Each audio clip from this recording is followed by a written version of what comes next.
अरे नहीं नहीं नहीं नहीं, हम लोग, अरे हम लोग फौज हैं, हम लोग, बैठो बैठो, हम लोग फौज हैं, बैठो बैठो, चलो। अरे कुछ, अरे हम लोग फौजी हैं, कुछ नहीं करेंगे, आपकी सेफ्टी के लिए आए हैं, आपकी सेफ्टी के लिए आए हैं, बैठो बैठो बैठो।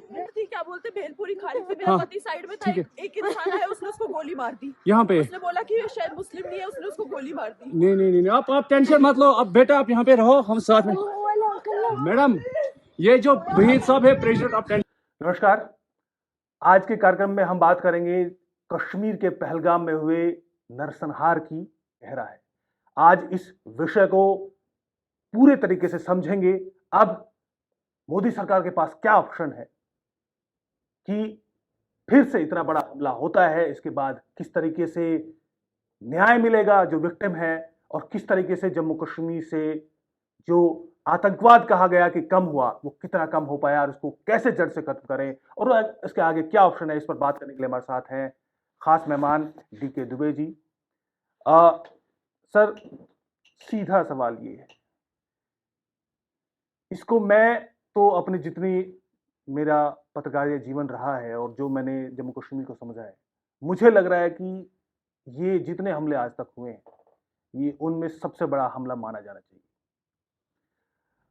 आप क्या संदेश देख रहे हैं इसके पीछे? ये हमला इसलिए बड़ा माना जाना चाहिए क्योंकि इससे पहले लोकल हमले होते थे। ये टूरिज्म पर हमला है, यानी कि जम्मू कश्मीर के पेट पर हमला है।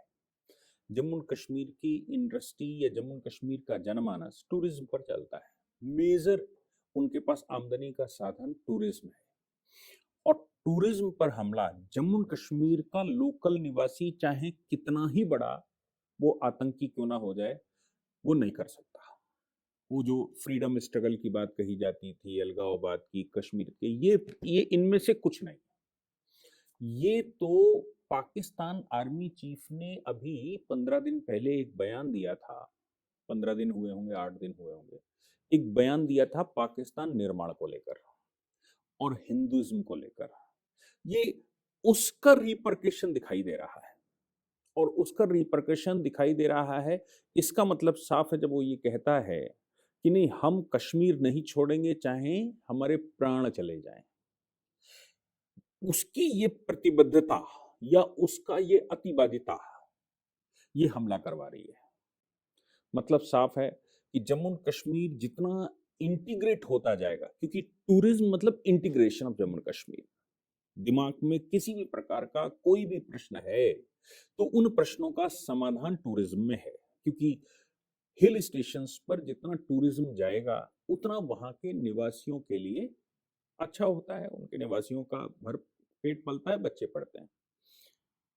अब अगर लोकली वो प्रतिरोध खत्म हो जाएगा, जैसा दिख रहा है कि लोकल प्रतिरोध बिल्कुल खत्म हो गया है जम्मू कश्मीर से, और लोकल प्रतिरोध खत्म होने का मतलब बिल्कुल साफ है कि पाकिस्तान के लिए अब कभी ना होने वाला सपना हो जाएगा। कभी न सोचने वाला सपना, होने वाला तो नहीं है, कभी ना सोचने वाला सपना हो जाएगा। और अगर कभी ना सोचने वाला सपना हो जाएगा तो क्यों ना टूरिज्म पर हमला किया जाए, ताकि इंटीग्रेशन का जो प्रोसेस है जम्मू कश्मीर के लोगों का रेस्ट ऑफ इंडिया के लोगों से, वो इंटीग्रेशन प्रोसेस खत्म हो, और दिमाग में ये बात जाए कि जब हम अलग हो जाएंगे तभी हमारा भला हो सकता है, अन्यथा हमारा भला नहीं हो सकता। ये विचार जब तक जम्मू कश्मीर के निवासियों में पनपेगा नहीं, तब तक पाकिस्तान का कोई मंसूबा काम नहीं कर सकता। इसलिए ये हुआ। दूसरा, मुझे लगता है कि इस हमले में एक इंटरनेशनल मैसेज है। अमेरिका के उपराष्ट्रपति भारत में हैं, भारत के प्रधानमंत्री विदेश में है, और विदेश में कहां? सऊदी अरब, सऊदी अरेबिया में। सऊदी अरेबिया का मतलब है कि इस्लामिक कंट्रियों का प्रतिनिधित्व करने वाला देश। और मजे की बात है कि वहां हज शुरू होने जा रहा है कुछ समय बाद। और दूसरी बड़ी बात है कि भारत के प्रधानमंत्रियों में बहुत लंबे समय के बाद पहला प्रधानमंत्री जो जेद्दा जा रहा है, मतलब उनकी रिलीजियस स्टेट पर जा रहा है। अब सऊदी अरेबिया प्रधानमंत्री जी को बिल्कुल वो पहनाने वाले थे, भाई उन्होंने सर्वोच्च नागरिक सम्मान पहले से दे रखा है, और बड़े बड़े वो देने वाले हैं। और मजे की बात यह है कि प्रिंस सलमान तो वैसे ही मोदी जी के बहुत बड़े फैन हैं, यही कारण था, और हिंदुस्तान के फैन है। हिंदुस्तान का सिलेबस रामायण और महाभारत उन्होंने अपने विजन में डाला हुआ है, सिलेबस में डाला हुआ है, पढ़ना चाहिए भारत कैसा है। तो जब ये परिस्थिति है तो आप समझिए अमेरिका का उपराष्ट्रपति मतलब अमेरिका के लिए बड़ी न्यूज बनी, प्रधानमंत्री सऊदी अरेबिया में मतलब इस्लामिक जगत के लिए बहुत बड़ी न्यूज बनी। और इसके अतिरिक्त जो आगे से यात्रा शुरू होने वाली है अमरनाथ की अगले जुलाई महीने में शुरू तैयारी चल रही है। और खास तौर पर ये जो ट्रैक है, ये जो एरिया है, ये रूट वही रूट है जहां से शुरू होता है। हाँ। यहां पर हमले का मतलब, वो भी नाम पूछकर हमले का मतलब कि अंतरराष्ट्रीय मीडिया को बताना कि जम्मू कश्मीर शांत नहीं है, जम्मू कश्मीर में भारत सरकार की जो उपलब्धि है वो उपलब्धि है नहीं एक्चुअली। ये बता देना कि मोदी जी जिस बात का क्रेडिट ले रहे हैं वो क्रेडिट लेने लायक नहीं है एक्चुअली, ये वो मैसेज देने का प्रयास किया गया है। और नाम पूछकर हमले का मतलब है कि हमारा इस्लामिक जगत के लोगों से बैर नहीं है, हमारा बैर तो काफिरों से है, ये मैसेज है इसमें। और जम्मू कश्मीर के इंटीग्रेशन को बाधित करने का उद्देश्य है। इतना विचार केवल पाकिस्तान कर सकता है। पाकिस्तान का आर्मी चीफ जब ये कहता है कि हम हिंदुइज्म से अलग हैं, हम हिंदुओं के साथ नहीं रह सकते थे इसलिए पाकिस्तान बना, जब वो कहता है कि मदीने के बाद प्रॉफिट ने मदीना बनाया था, मदीने के बाद दूसरा कंट्री बना है जो रिलीजियस आधार पर बना है, और हम हिंदुइज्म नहीं है, हम और कोई नहीं है, हम ये हैं और वो हैं, ये स्टेटमेंट आना ये सबको मिलाकर दे रहा है। ऐसा है कि ऐसा तो है नहीं कि पहला आर्मी चीफ है, हम तो पाकिस्तान की फितरत को समझते हैं, जानते हैं। समझ में ये भी आता है कि टेररिज्म कंपैरेटिवली 2019 के बाद कम हुआ है, लेकिन कम नहीं हुआ ये भी कह सकते हैं कि वो स्लीपर सेल की तरह के रूप में भी काम कर रहा है।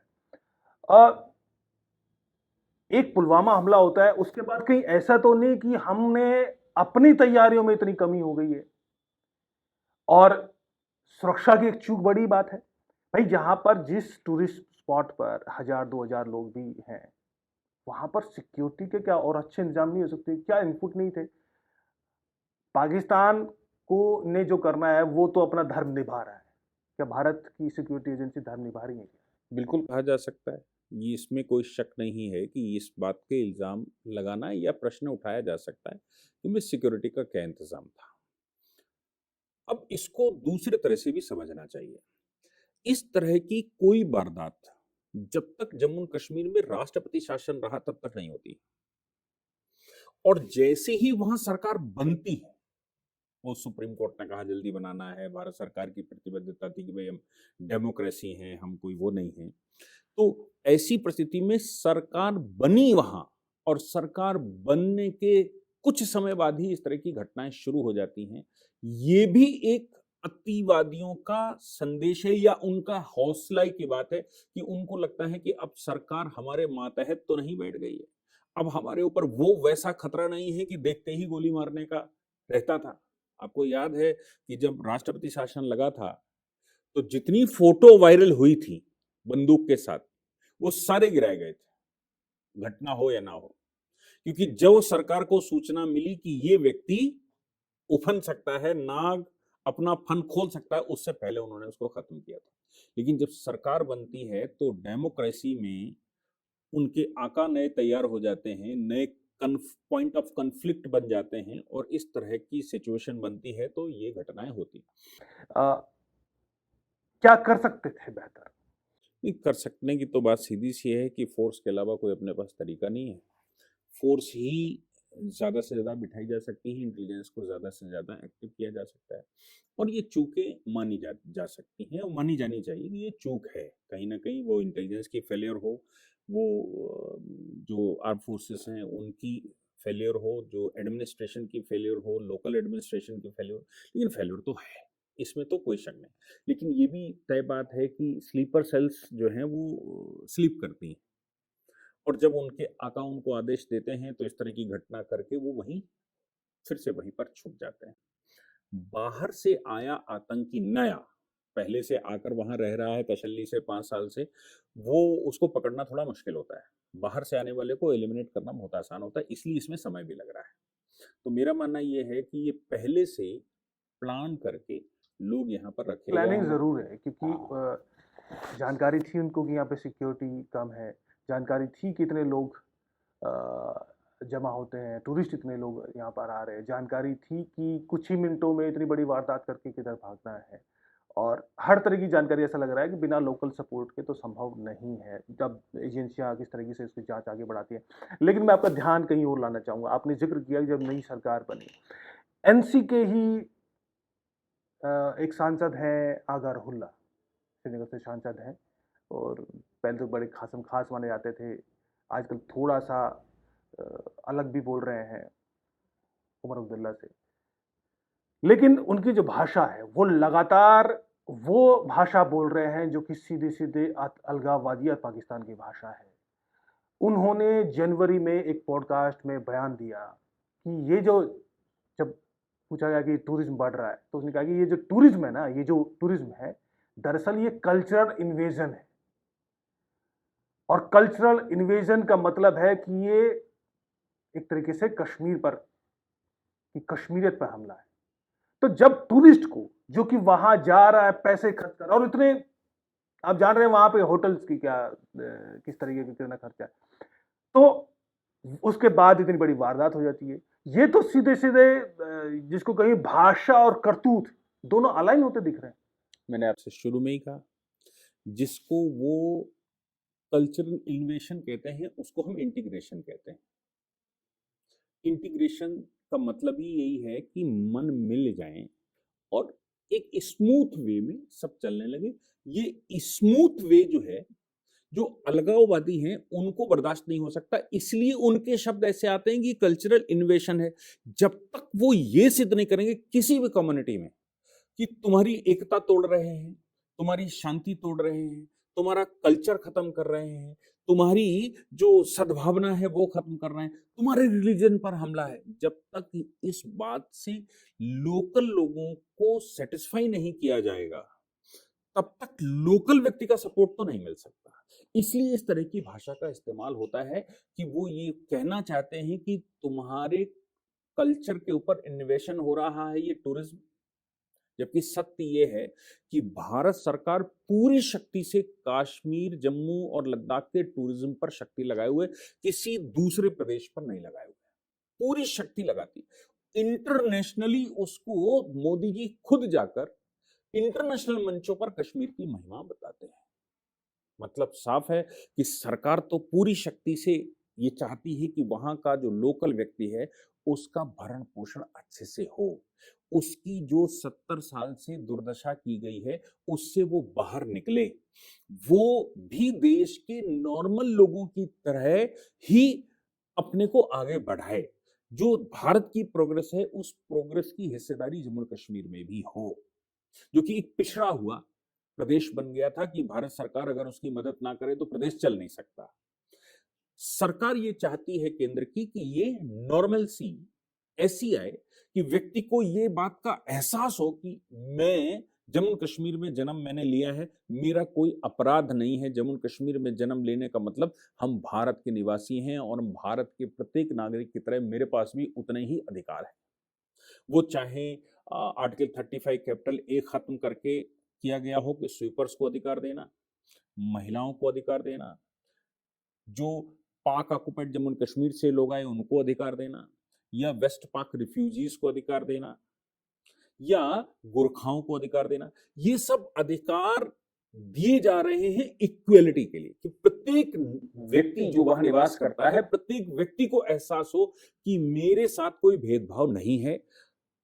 मैं बहुत लोगों से जम्मू कश्मीर के मिला हूं, कश्मीर का व्यक्ति सबसे पहली बात कहता है मेरे पास आमदनी का साधन नहीं। अब ये टूरिज्म उसका मुख्य साधन है जिसमें हींग और फिटकरी कुछ लगनी नहीं, उसको शिकारा खोल देना है और उसको पास पैसा आना है। उसको कुछ करना, कोई प्रोडक्शन नहीं करना, कुछ बेचना नहीं है, उसको कहीं कुछ ट्रांसफर नहीं करना है। ये उसके दिमाग में आ जाए कि नहीं, हमारा विकास इस टूरिज्म से है और ये लोग हमारे लिए आए हैं। सरकार भी प्रयास कर रही है और वो भी, लेकिन अब ये चाहे पाकिस्तान कहे, चाहे श्रीनगर के सांसद कहें, चाहे उनका कोई और पॉलिटिकल व्यक्ति कहे, ये सब कुछ वही है कि जितना जम्मू कश्मीर में समृद्धता आएगी, इनके सबके जो ख्याली पुलाव हैं वो सब शांत हो जाएंगे और भविष्य में जो अलगाववाद के आधार पर राजनीति करना चाहते हैं, उनकी राजनीति पनप नहीं सकती। इसलिए इस तरह का स्टेटमेंट आता है। घटना हो गई, इतनी बड़ी घटना हो गई।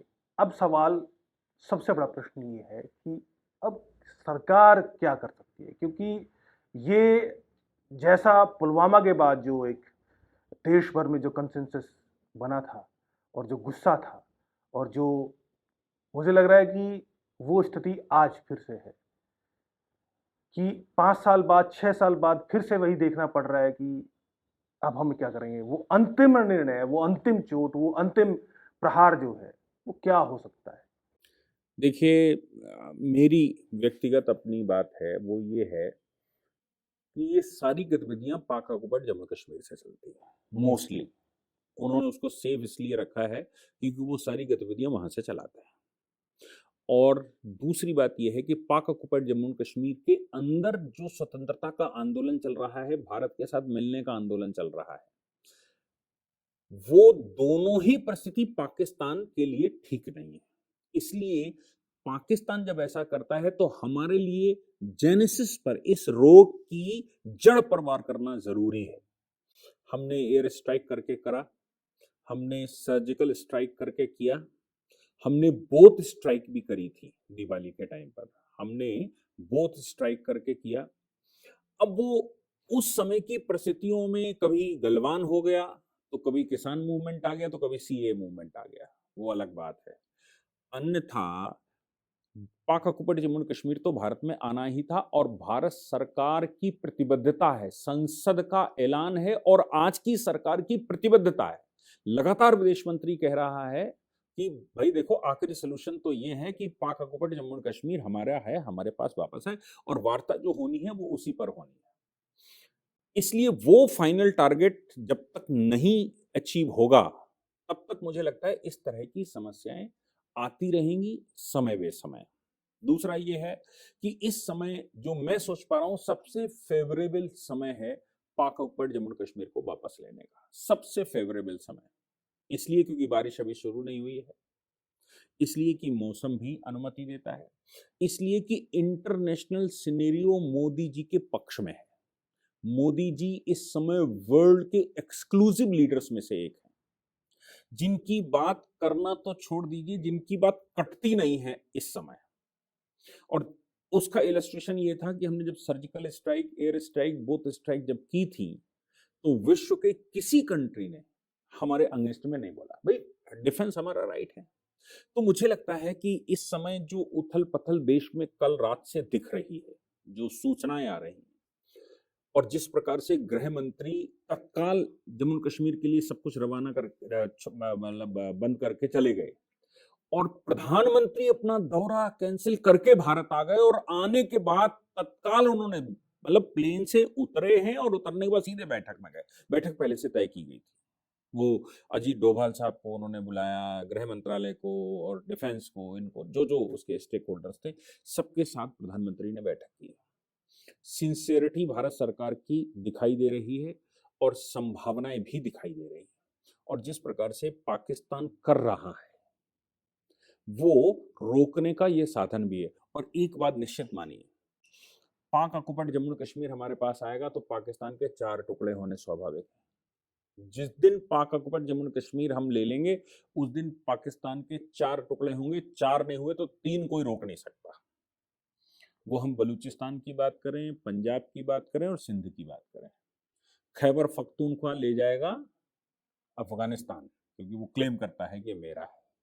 तो ये 3 पाकिस्तान बनेंगे और ये हिस्सा जो हमारा है ये हमारे पास वापस आएगा। तो मुझे लगता है कि जिस दिन हम पाक ऑक्युपाइड जम्मू कश्मीर को वापस ले पाएंगे, उस दिन पाकिस्तान नाम के रोग को हम कम कर पाएंगे, खत्म तो नहीं कर पाएंगे। खत्म इसलिए नहीं कर पाएंगे क्योंकि वो पाकिस्तान बना ही हिंदुस्तान को फतेह करने के लिए। पाकिस्तान रिलीजियस आधार पर बना ही नहीं था। पाकिस्तान के बनने का कारण रिलीजन था ही नहीं। रिलीजन अगर बनने का कारण होता तो रिलीजियस डेमोग्राफी पूरी ट्रांसफर हुई होती। और अगर वो छुपे एजेंडे में भी इस्लामिक राष्ट्र बना तो बांग्लादेश अलग ना हुआ होता। बांग्लादेश अलग हुआ और वेस्ट पाकिस्तान अलग हुआ। ये सब बता रहा है कि वो सिर्फ और सिर्फ हिंदुस्तान को फतेह करना उनका ऑब्जेक्ट था। उस ऑब्जेक्ट के लिए वो लगातार काम कर ऑब्जेक्ट रिलीजियस रिलीजियस बैकग्राउंड है। देखिए, इस्लाम को बहुत गहराई से समझना चाहिए। 55-56 कंट्रियों की हम बात करते हैं इस्लामिक। दो ऐसे कोई कंट्री बता दीजिए जिनकी आपस में बहुत अच्छी दोस्ती हो। कोई दो ऐसे, एक दो होंगे भी, लेकिन मोस्टली कंट्रियों में आपस में चल रहा है टशन। कहीं हौती तो कहीं हैती तो कहीं ये तो कहीं वो तो कहीं असली इस्लाम हम है तो कहीं जो 72 फिरकों के आधार पर बने हुए देश हैं। उसका कारण है कि मेरा इस्लाम सही है और आतंक इस्लाम का अंग बना दिया उसने कि आतंक साधन है। वो कहते हैं नबी ने ऐसा कर दिया था, कि उन्होंने ऐसा कर दिया था, फलां ने हजरत ऐसे कर गए थे। वो कभी ये बताते ही नहीं कि वो प्रेम से भी कुछ कर गए थे। उनके यहां जब तकरीर शुरू होती तो वो सिर्फ गोली बंदूक और मारने तोड़ने की बात होती कि वो ये कर गए थे। अब वो सही में कर गए थे कि फर्जी बनाकर ये लोग बोलते हैं, लेकिन वो उसको ये समझाते हैं व्यक्ति को कि तुम्हारे लिए तो जन्नत ही प्रथम मार्ग है। यहां तो तुम जीवन खाली पीली बिता रहे हो, असली स्थान तो तब शुरू होगा जब मर जाओगे, शहादत हो जाएगी। जिसका ऑब्जेक्ट ये हो, जिसको ये समझा दिया गया हो और वो सारे आपस में लड़ रहे हो, तो ये तो नहीं कहा जा सकता कि भारत ही केवल उनका टारगेट है। उनका टारगेट तो यूरोप भी है। आज यूरोप परेशान नहीं है क्या? उनका टारगेट तो यूएस भी है। यूएस परेशान नहीं है क्या? उनका टारगेट तो हर एक वो कंट्री है जिस कंट्री में अभी इस्लाम जड़ें बना रहा है और जिनमें बना चुका है उनके अंदर का कॉन्फ्लिक्ट जो है वो फिरकों के आधार पर है। इसलिए ये तो मतलब ये सोचने से भी परे है ऐसा सोच पाना कि वो केवल भारत को ऐसा करते हैं। और पाकिस्तान ने, जिसमें आपको याद होगा शाह महमूद कुरैशी ने जब 370 हमने डिसॉल्व किया था तो उसने तो ये तक स्टेटमेंट दे दिया था सऊदी अरेबिया अगर बैठक नहीं बुला रहा तो हम बैठक बुलाएंगे। यही कारण था कि इमरान खान की सरकार की उन्होंने ऐसी तैसी करवा दी थी। और इमरान खान वहां चावल लेकर चले आए थे, केवल जो मदद मांगने गए थे तो चावल भेज दिए थे कि भाई इस समय रमजान चल रहा है तो पाकिस्तान के लोग भूखों मर रहे हैं तो चावल ले जाओ। तो उनके मन में और उनकी बुद्धि जिस तरह से भ्रष्ट की गई है उससे तो साफ नजर आता है कि वो उनका उद्देश्य केवल लड़ना है। अब वो शक्ति अर्जित ना होने दीजिए दुष्ट के हाथ में, ये आपका काम है। ट्रंप सरकार या जो रिपब्लिकन वहां बैठते हैं वो सारे कभी अफगानिस्तान टारगेट करते हैं तो कभी इराक टारगेट करते हैं तो कभी वो धुरी राष्ट्र बनाकर टारगेट करते हैं। क्या है वो? रिपब्लिकन को ये बात मालूम है कि भविष्य का सबसे बड़ा संसार का खतरा अगर कोई है तो ये एक उन्मादी मानसिकता है। इस मानसिकता को बहरहाल निश्चित तौर पर अब समय है कि सरकार निर्णय ले और ये ऐसा ना हो कि जैसे पुलवामा हुआ उसके बाद फिर से ये घटना हुई और अगले हो सकता है कि 5 साल थोड़ी शांति रहे, 5 साल बाद फिर से हो।